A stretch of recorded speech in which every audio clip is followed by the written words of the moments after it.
E aí, pessoal, mais um encontro das segundas guiastálticas e hoje a gente vai iniciar com o grupo de estudos a leitura, vamos dar sequência, na verdade, né? A leitura de Processo, Diálogo e Awareness, do Gary Younts. Quem não sabe, a gente está na página 22 do PDF e quem quiser acompanhar o livro físico, estamos na página 40, tá? A gente vai começar pelo conceito aí, awareness do que e do como. E vamos dar sequência a partir daí. Meu nome é Lara Monteiro, para quem não me conhece, a gente vai dar seguimento agora. Ok. Awareness do que e do como. Na Gestalt terapia, há uma ênfase constante e cuidadosa sobre o que o paciente faz e como é feito. O que o paciente enfrenta? Como o paciente faz escolhas? Ele se dá autossuporte ou resiste? A experiência direta é um instrumento e ela se expande para além do que é experienciado pela primeira vez por meio da ampliação e do aprofundamento do foco. As técnicas da Gestalt terapia são tarefas experimentais. Elas são meios de expandir a experiência direta. Estas não foram concebidas para levar o paciente a algum lugar, mudar os sentimentos do paciente, recondicionar ou propiciar catarse. Aqui e agora. Numa terapia fenomenológica, agora começa com o awareness presente do paciente. O que acontece antes não é a infância, mas o que é experienciado agora. Awareness acontece agora. Eventos anteriores podem ser objeto de awareness presente, mas o processo de awareness, por exemplo, lembrar-se, é agora. Então, a ideia é que a gente tem do passado presentificado. É o que surge na nossa lembrança ali, de alguma forma, a gente está lembrando no agora, né? Então, mesmo que surjam algumas experiências que já aconteceram conosco, reviver elas é sempre no agora, né, no estado que a gente está.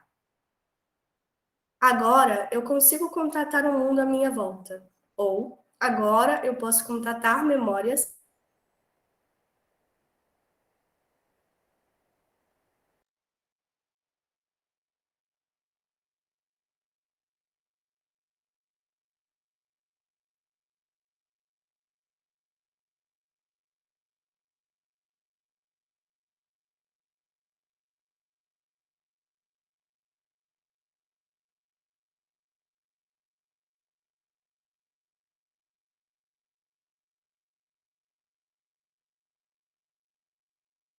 Conhecem seu comportamento presente. Em alguns casos, os pacientes vivem o presente como se não tivessem passado. A maioria vive no futuro como se fosse hoje. Todos estes são distúrbios de awareness de tempo. Agora refere-se a este momento.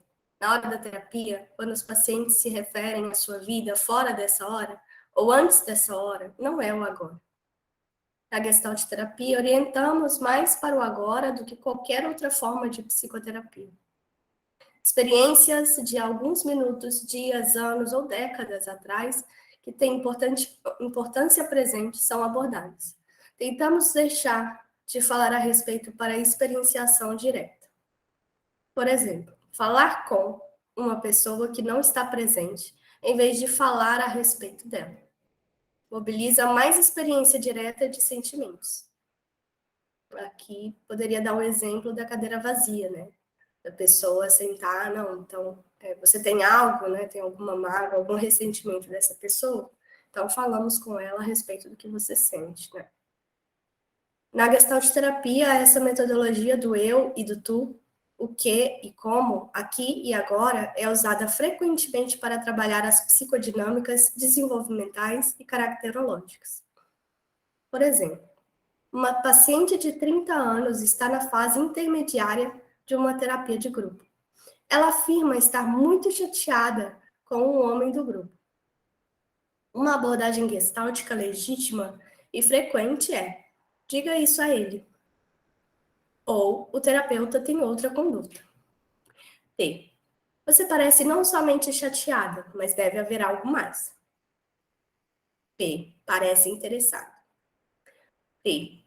Você parece e demonstra estar irada.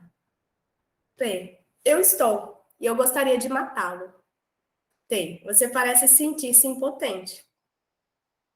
Estou.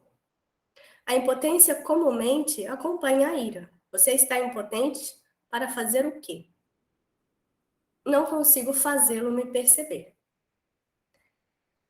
A observação do terapeuta de seus encontros anteriores com o homem concordam com essa afirmação.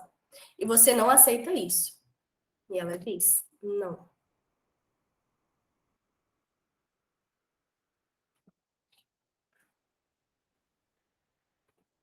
Há uma intensidade na sua ira que parece ser maior do que a situação exige. Ele concorda com a cabeça e para. O que você está experienciando? Muitos homens em minha vida foram assim. Como seu pai, isso vem de um trabalho anterior com a paciente e não é um chute no escuro. O trabalho progride para uma reexperienciação dos danos narcisísticos provocados por seu pai, que nunca respondia às suas solicitações. Então, parando para pensar, né, nesse diálogo aqui, como que é interessante o trabalho que a gente faz. Existe uma intensidade emocional que está muito elevada para aquela situação em específico, que é uma pessoa num grupo que não necessariamente tem um vínculo afetivo, mas aquilo se potencializa. Então, o que é que está acontecendo? Tem algo a mais, né? E essa exploração está sendo feita ali, fenomenologicamente, né, naquele momento que se presencia.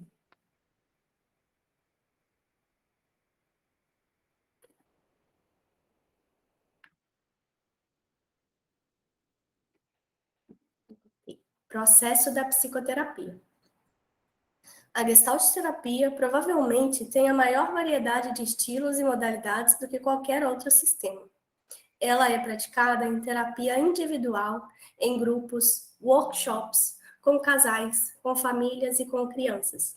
E é praticada em famílias, agências de serviços familiares, hospitais, clínicas particulares, centros de crescimento e assim por diante.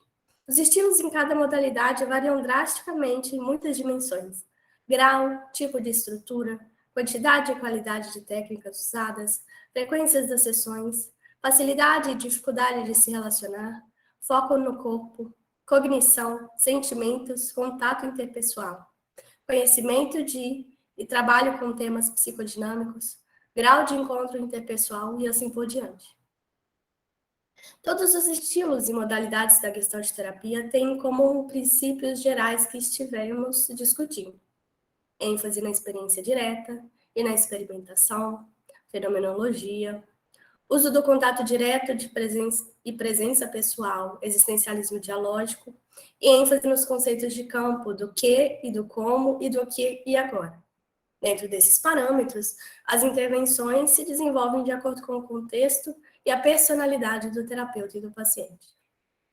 No cerne da metodologia está a ênfase na diferença entre trabalho e outras atividades, em especial, falar a respeito. O trabalho tem dois significados.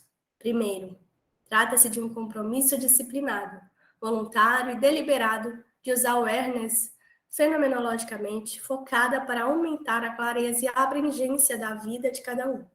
Quando alguém deixa de falar sobre um problema ou deixa de estar com alguém de maneira inespecífica para estudar o que esse alguém está fazendo, especialmente tendo consciência de como fica consciente, esse alguém está trabalhando. Segundo, num grupo, trabalhar significa ser o foco primário da atenção do terapeuta ou do grupo. As diferenças técnicas não são importantes, embora o tipo e a qualidade do contato terapêutico, um ajuste entre a atitude e a ênfase do terapeuta e as necessidades do paciente sejam importantes.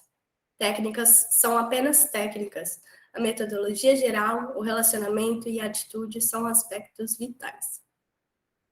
Não obstante, a discussão de algumas técnicas ou táticas poderia elucidar a metodologia geral, apenas para ilustrar as possibilidades. Antes de prosseguir, alguém quer falar alguma coisa? Sim, não? Beleza. Bom, técnicas de focalização do paciente. Todas as técnicas de focalização do paciente são elaborações da questão: o que você está percebendo, aware, experienciando agora? E da instrução: tente este experimento e veja o que você passa a perceber. Aware, experiência. Ou aprende. Experiencia ou aprende. Muitas intervenções são simples, como perguntar o que o paciente está percebendo, ou mais agudamente o que você está sentindo, ou o que você está pensando. Permaneça com isto. Uma técnica frequente é continuar um relato de awareness com a instrução. Permaneça com isso, ou explore-o. Permaneça com isto, encoraje o paciente a continuar com o sentimento que está sendo relatado, que constrói sua capacidade de aprofundar-se e trabalhar um sentimento para completá-lo. É muito comum, né, que um sentimento que seja desconfortável, uma sensação, né, da garganta fechando, né, um nó na garganta, algo desse tipo, seja algo que a pessoa queira abstrair, né, que ela não queira ver ou queira pensar em outras coisas. É muito comum que a pessoa, né, mude de assunto, né, ou fale sobre outras coisas, não queira permanecer naquilo que está desagradável. Então, essa é uma forma de retomar para que a gente consiga explorar aquele sentimento que está desconfortável, né, que está causando um incômodo ali para aquela pessoa. P parece triste. T, o que você está percebendo? Estou triste. Permaneça com isso. Lágrimas aparecem, a paciente enrijece, desvia o olhar e parece pensativo. Eu a vejo enrijecendo. Do que você tem consciência? Eu não quero ficar triste. Fique com o não querer. Ponha palavras no não querer. Essa intervenção provavelmente pode trazer awareness da resistência da paciente em se soltar. A paciente poderia responder: eu não vou chorar aqui, eu não confio em você. Ou, estou envergonhada. Estou envergonhada porque sinto falta dele. Encenação. Aqui, o paciente é solicitado a colocar seus sentimentos ou pensamentos em ação. Por exemplo, o terapeuta pode encorajá-lo a dizer: diga isso para a pessoa. Se presente. Ou usar algum tipo de desempenho de papel, tal como falar numa cadeira vazia, se a pessoa não estiver presente.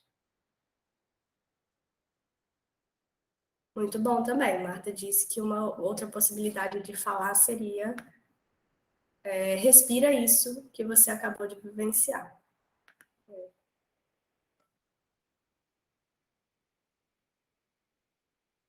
Aproveitando, Lara e meninas, bom dia. Quando lá no início que você começou a ler, ele fala falar com uma pessoa que não está presente, em vez de falar a respeito dela. E, inclusive, quando a pessoa está presente, é igual com os casais, eles olham para mim e começam a falar mal do outro, falar assim, vomitar um monte de coisas assim, de repente, você vê de repente qual a cena que você pode fazer uma intervenção, você pede para a pessoa olhar para o outro e falar para o outro aquilo, eles não conseguem, eles voltam a olhar para mim, aí eu conduzo novamente, eles voltam, como é difícil, é mais fácil quando a pessoa não está presente, agora quando a pessoa está presente, coisas que poderiam ter sido ditas de outra forma, em outros momentos na casa deles, aí eles conseguem, mas conseguem falar para um terceiro, e não para a pessoa, assim, é interessante isso daí. Uhum. Porque... Lara, Oi? por exemplo, quando você fala assim para o paciente, permaneça com essa sensação. Porque, assim, às vezes o paciente também não é o momento dele permanecer com aquela sensação.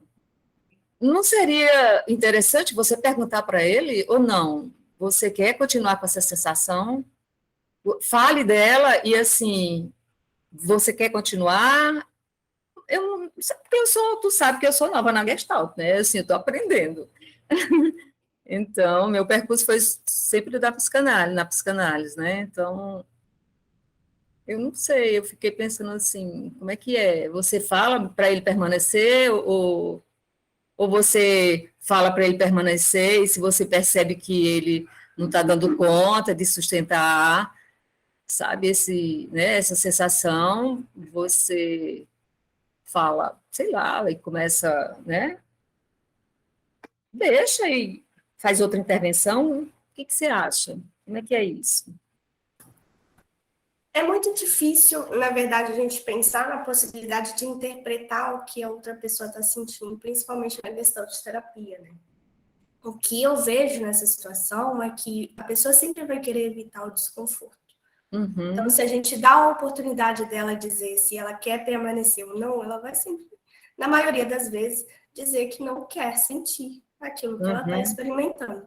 Mas é algo que ela já está sentindo, né? Então, eu acho que convidar ela a sentir aquilo que ela está experienciando, aquilo que está passando nela ali, é uma forma de ela conseguir se abrir para aquilo que está ali.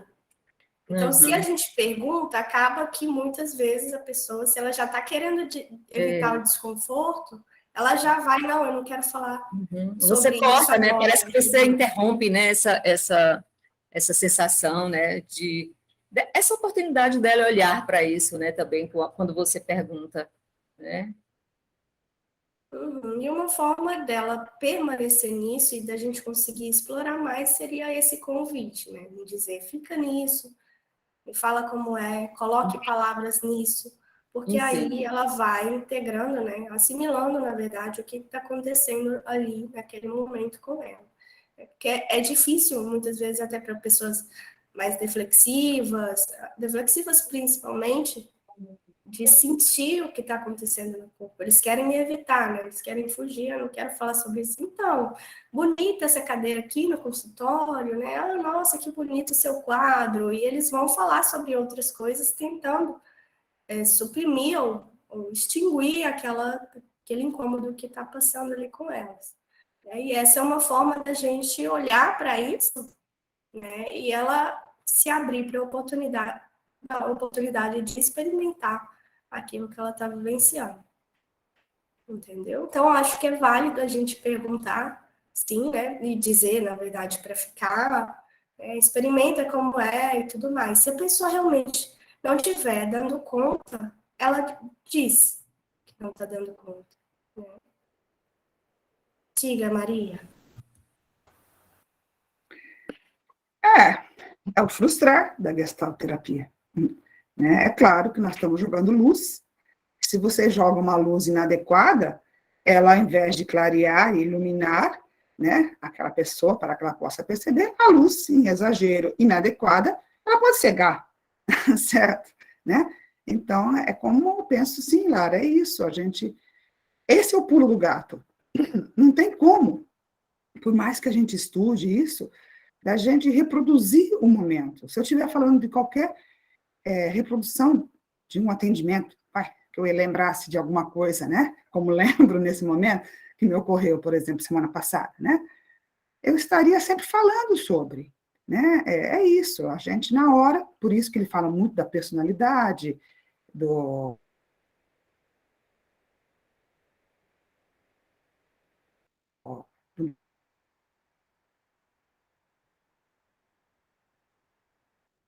gestalterapeuta, tem a ver, né?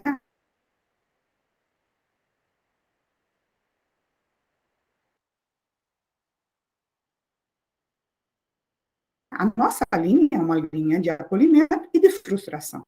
Nada mais é do que quando você vê a pessoa não querendo, você convidar, reconvidar. Agora, se você está falando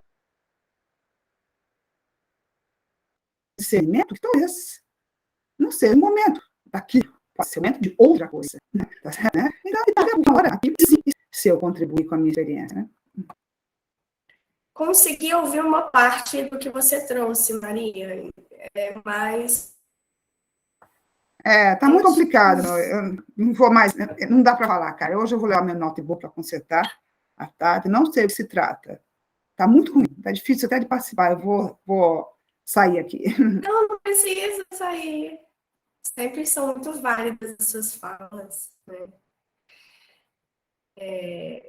Infelizmente está dando esse problema de conexão, né? Eu não sei se para você está dando problema na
Será que a Lara não conseguiu voltar, não?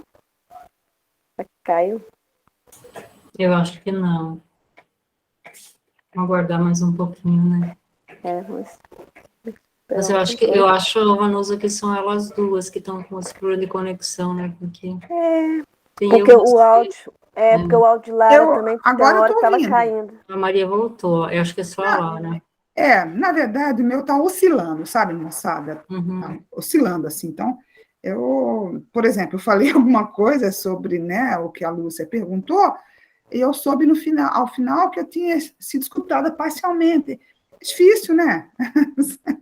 Assim, A sua fala mesmo, Maria, eu escutei bem pouco. Realmente tá assim, ah, estava falhando e cortando. é, Só no final, quando você voltava, que deu para escutar. O de Lara também, no é. início, também estava ruim também. Sobre a questão da luz, que eu falei, né, que a Luz perguntou se a gente deve insistir, né? Eu disse que, apesar da nossa abordagem ser uma abordagem de acolhimento e frustração, certo? Né? Penso que nós temos que, dentro do possível, né, solicitar que a pessoa faça o experimento, mudar o experimento quando aquele não dá certo, né? Agora, muita luz, quer exagerar, forçar, eu acho que quebra a motivação e o objetivo, não é? Então, temos que né? Perceber que muita luz às vezes cega. É isso que eu quis dizer. Não sei se agora deu para ouvir. Agora deu. E Lara voltou também. Oi, meninas. Eu achei que ia dar a bateria do celular para poder rotear, mas não deu. Aí eu fui buscar o carregador. Agora eu acho que minha internet vai voltar ao normal. A minha também estava ruim, Maria. As coisas, né? A internet nem sempre, a tecnologia nem sempre colabora com a gente, né? Mas a gente vai se adaptando, né? Se ajustando criativamente aí. Mas acho que agora deu tudo certo.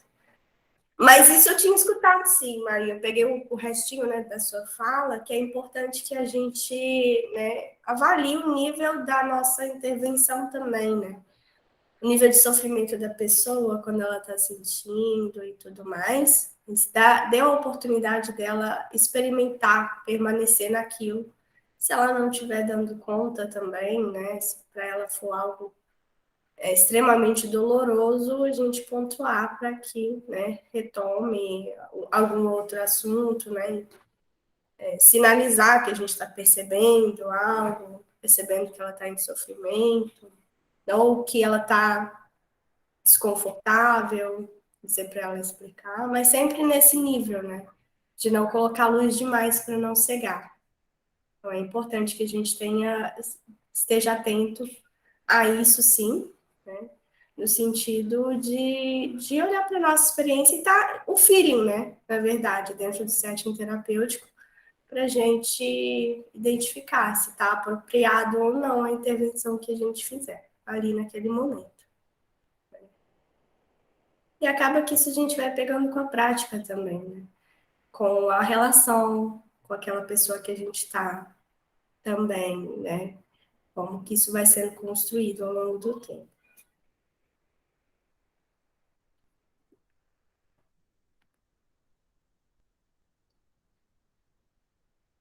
Ok.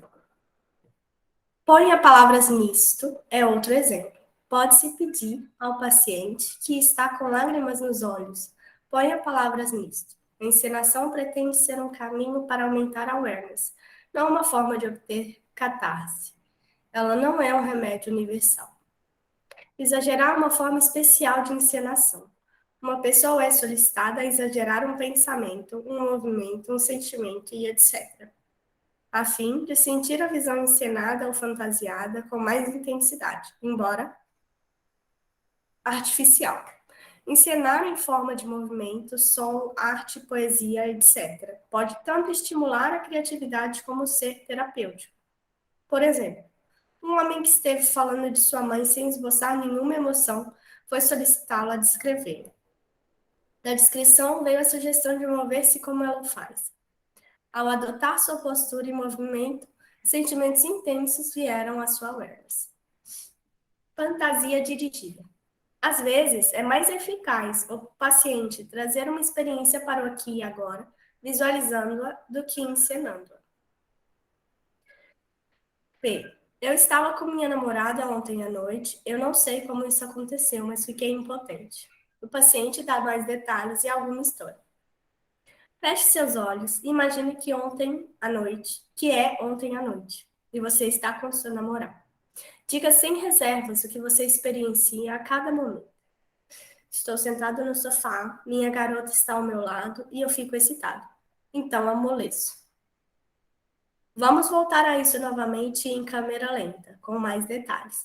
Preste atenção a cada pensamento ou impressão sensorial. Estou sentado no sofá, ela vem e senta-se ao meu lado. Ela toca o meu pescoço, a sensação é quente e suave, e eu fico excitado, sabe? Duro. Ela acaricia o meu braço e eu adorei isso. Pausa, parece perplexo. Então, pensei, eu tive um dia tão tenso, talvez não consiga fazê-lo subir. O paciente percebe como criou sua própria ansiedade e sua impotência. Essa fantasia estava recriando o evento que aconteceu, a fim de lidar melhor com ele agora. A fantasia poderia ser relativa a um evento esperado, um evento metafórico e assim por diante. Num outro caso, uma paciente que está trabalhando o seu sentimento de vergonha e autorrejeição, é solicitada a imaginar uma mãe que com sinceridade diz: "Eu te amo exatamente como você é". Conforme a fantasia vai sendo exposta de modo detalhado, a paciente lida com a sua experiência. Essa fantasia ajuda a paciente a perceber as possibilidades de autorrealização em relação ao sentimento maternal e serve como transição para integrar a ideia de paternidade boa. A imagem pode ser usada para trabalhar entre sessões ou como meditação. Ela também suscita sentimentos de experiências com abandono, perda e criação difícil.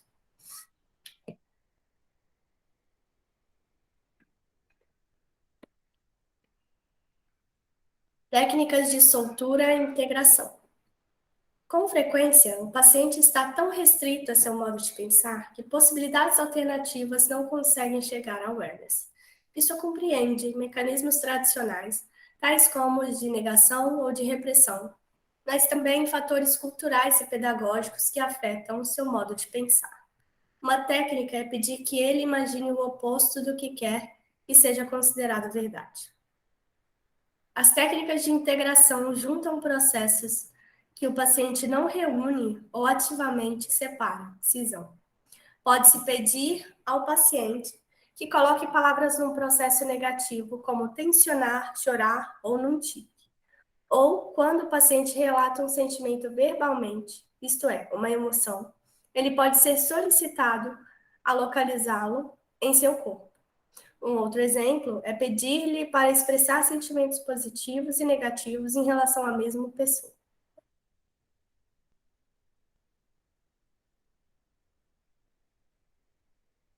Técnicas corporais. Estas incluem qualquer técnica que traz awareness do paciente para o funcionamento de seu corpo, ou o ajuda a ter consciência, aware, de como pode usar seu corpo para dar suporte a seu entusiasmo, a sua awareness e contato. Por exemplo, está choroso e mantendo a mandíbula bem contraída. O P, né? T. Você gostaria de tentar um experimento? O paciente acena que sim com a cabeça. Respire algumas vezes de maneira bem profunda e cada vez que você expirar, solte a mandíbula para baixo, de maneira bem relaxada. Respira profundamente e deixa a mandíbula cair cada vez que expira. Permaneça com isto. Comece a se soltar, chorar e depois soluçar. Então, identifica, né, que existe uma rigidez ali, uma tensão nessa mandíbula que, de certa forma, está sustentando aquela pessoa no lugar que ela está, né, sem chorar, está aprendendo realmente uma sensação e uma emoção exatamente com o corpo, né? E aí, com essa técnica, né, você vai relaxando a parte tensionada e automaticamente a gente sabe que nós somos totalidade, né? Isso é posto para fora e a pessoa começa a se soltar com isso, né? Revelações do terapeuta. O Gestalt terapeuta é encorajado a fazer afirmações eu. Tais afirmações facilitam tanto o contato terapêutico quanto a capacidade de enfocar o paciente. E devem ser realizadas judiciosa e discriminadamente. Usar o eu para facilitar o trabalho terapêutico exige habilidade técnica, sabedoria pessoal e auto-awareness por parte do terapeuta. Os terapeutas podem compartilhar o que escutam, veem ou chegam. Eles podem compartilhar como isso os afeta. Fatos de que o terapeuta tem consciência e o paciente não tem são compartilhados, especialmente se a informação não pode ser descoberta no trabalho fenomenológico durante a sessão, mas for considerado importante para o paciente. Há algo importante, né, nessa ideia da revelação do terapeuta, que a gente tem que tomar muito cuidado, né, para não usar muito o eu, e fazer essas auto-revelações, assim, de modo demasiado, para que a gente não ocupe, né, o espaço da terapia do outro para falar sobre nós mesmos, né, e isso é um perigo, a gente tem que tomar muito cuidado para para utilizar essa intervenção de maneira consciente, para que a gente não faça ali talvez uma contratransferência, ou tente colocar algo que não existe, né? Acabe colocando nossas neuroses naquele espaço terapêutico. Então, isso deve ser usado com muita cautela, no sentido de ampliar mesmo a consciência daquela pessoa que está ali, né? Talvez para facilitar, ou de uma forma mais didática, né? Uma intervenção que não fira, né? Aquela pessoa que está ali presente também. Diga, Maria. Contra-transferência é uma realidade, ela precisa ser discutida, mas, de fato, Lara, é isso, você não pode tomar, né, a cena do teu protagonista, no nosso caso, né, o nosso cliente e o nosso paciente, ele é chamado, na verdade, como protagonista. É que a sociedade não consegue compreender. E se ele é protagonista, ele está na frente. Não que nós não tenhamos que expor, né, até porque existe um outro momento que é o moldar comportamento, é muito importante essa interação, e tem que ter, né, a troca entre, né, o paciente e a gente, gestalterapeuta, senão a relação não se daria, uma relação de mão única, certo? Né? Agora, roubar a cena realmente do nosso protagonista é um perigo, né? Então, eu penso que não é uma coisa difícil da gente trabalhar, né? O que as meninas perguntaram antes sobre não quer trabalhar aquilo e a gente está com aquela técnica, devemos acenar, né? Isso é mais difícil, certo? Né? Jogar muita luz, né? Do que essa da contra-transferência, né? Ela existe, é um fato, precisa ser trabalhado, mas roubar cena é meio bárbaro, né? Eu penso assim. Eu não sei, eu vi pouco isso na minha existência, assim, mesmo sendo a paciente de gestalterapeuta, sabe? Eu vi pouco, exacerbadamente, entende o que eu estou dizendo, né? É só isso. Mas é preciso a gente ficar atento, né? Claro que eu falo, assim, não é uma coisa que acontece de forma recorrente, né? Mas é bom ser sinalizado até para que a gente consiga ver no micro, né? Nas pequenas atitudes que a gente tem, como que isso acaba influenciando, né? Às vezes a autorrevelação ela pode servir de uma forma positiva e às vezes não. Às vezes, qualquer autorrevelação para uma pessoa que se compara muito com outras pode ser prejudicial. Então, a gente tem que saber também quem é o cliente que está ali na nossa frente. Porque, às vezes, né, não é apropriado para a gente, em nenhum momento daquela terapia, com aquela pessoa específica, usar de autorrevelação. Porque a pessoa pode se sentir pior até, né, ou algo pode acontecer ali naquela relação que prejudique o vínculo terapêutico, a relação terapêutica em si, né? Quando a gente se coloca.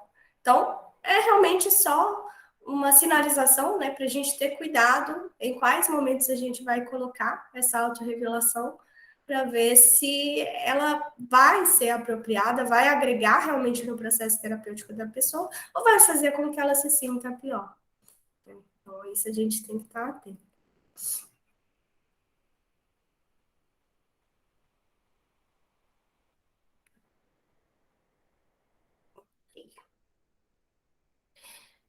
Mecanismos de psicoterapia. Déficits antigos, novas forças. A criança necessita de um relacionamento parental com um equilíbrio orgânico ecológico nutritivo. Por exemplo, a mãe deve cuidar para que as necessidades da criança sejam atendidas e para que o desenvolvimento de suas potencialidades seja facilitado. A criança necessita desse modelo carinhoso e nutritivo para se espelhar. Ela também precisa de espaço para lutar, ficar frustrada e falhar. Além disso, precisa de limites para experienciar as consequências de seu comportamento. Quando os pais não conseguem suprir essas necessidades porque precisam de uma criança dependente ou pela falta de recursos pessoais suficientes, a criança desenvolve fronteiras de contato distorcidas, awareness e autoestima rebaixadas. Infelizmente, com frequência, as crianças são moldadas para serem aprovadas pelos pais de acordo com suas próprias necessidades. Por essa razão, a personalidade espontânea é encoberta por uma artificial.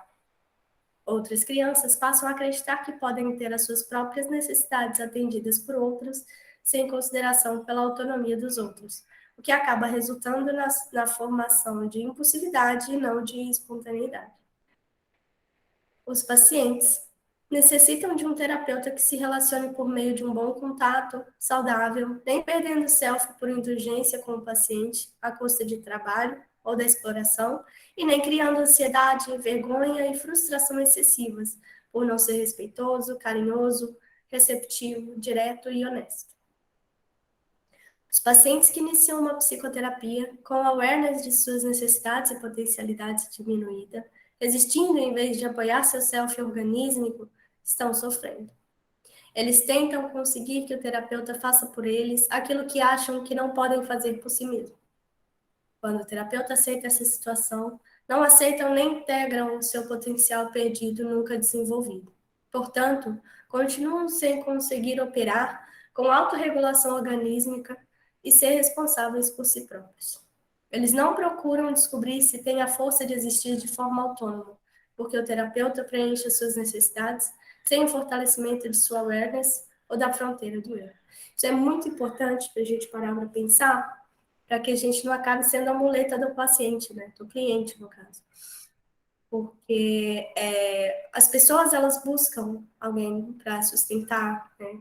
E o nosso papel, por mais que em algum momento seja de heterosuporte, é sempre estimular para que a pessoa tenha autossuporte e consiga sustentar, né, o seu próprio self, integrar sua personalidade, né? Ser uma pessoa mais integrada e mais consciente.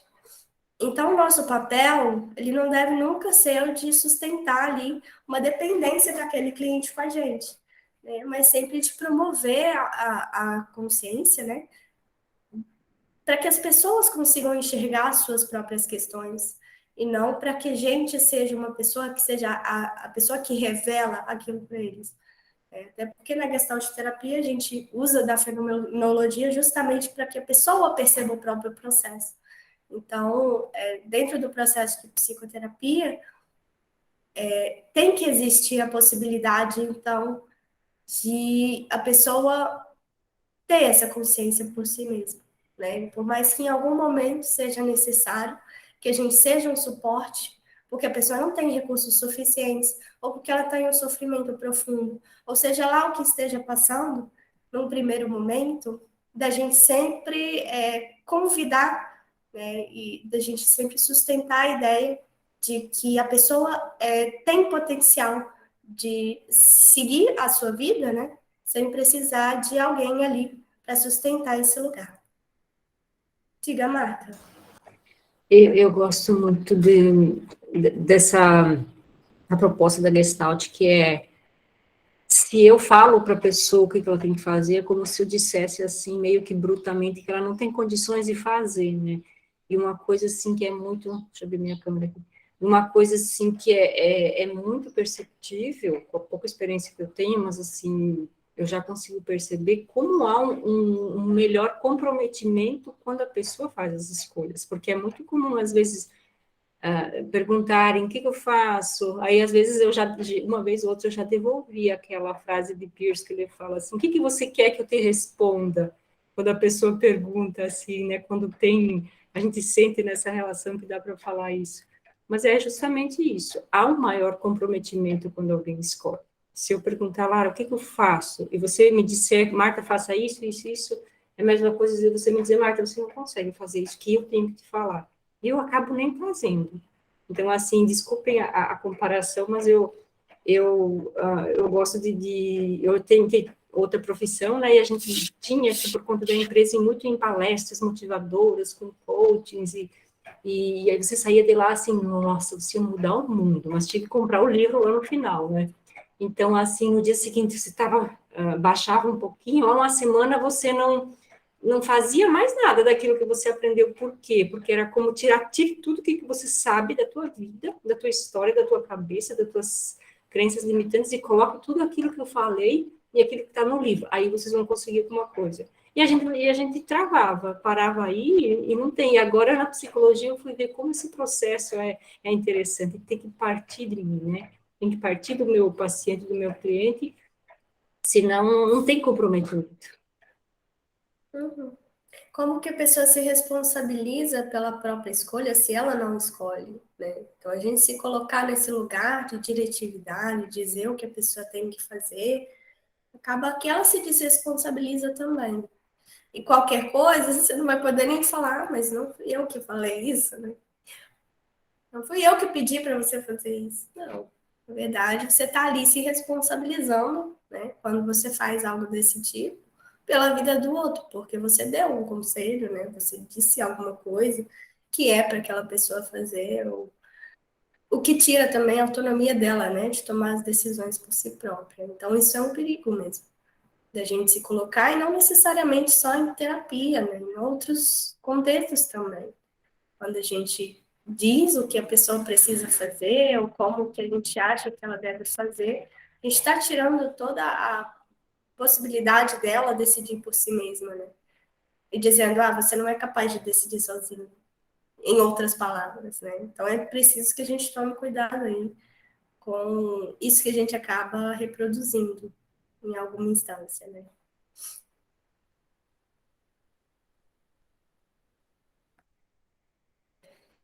Com o avanço da Gestalt terapia, os pacientes aprendem a ficar aware, contatar, ser responsáveis e o funcionamento de seu ego melhora. Por essa razão, eles adquirem instrumentos para exploração mais profunda. As experiências da infância nos anos formativos podem ser exploradas sem a regressão e a dependência excessiva necessárias nos tratamentos regressivos e sem a perda temporária de competência que uma neurose de transferência ocasiona. As experiências da infância são trazidas para a awareness presente, sem a presunção de que os pacientes são determinados pelas situações do passado. Então, não existe causalidade, né? Os pacientes projetam ativamente o material de transferência sobre o gestalt terapeuta, criando assim oportunidade para explorações mais profundas. Os dois exemplos a seguir mostram pacientes com defesas diferentes, precisando de tratamento diferente, mas com temáticas subjacentes semelhantes. Aí, pessoal, eu vou deixar os exemplos para a próxima, porque eu acabei de ver que deu o horário e eu preciso liberar a sala para um outro atendimento. Mas a gente finaliza aqui e na próxima a gente retoma com esses exemplos que eles vão trazer aqui. Tá bom? Eu agradeço muito vocês por hoje. A gente se vê mais tarde com criança interior e traumas emocionais, tá? E até lá, então. Ótimo dia para vocês e até mais tarde.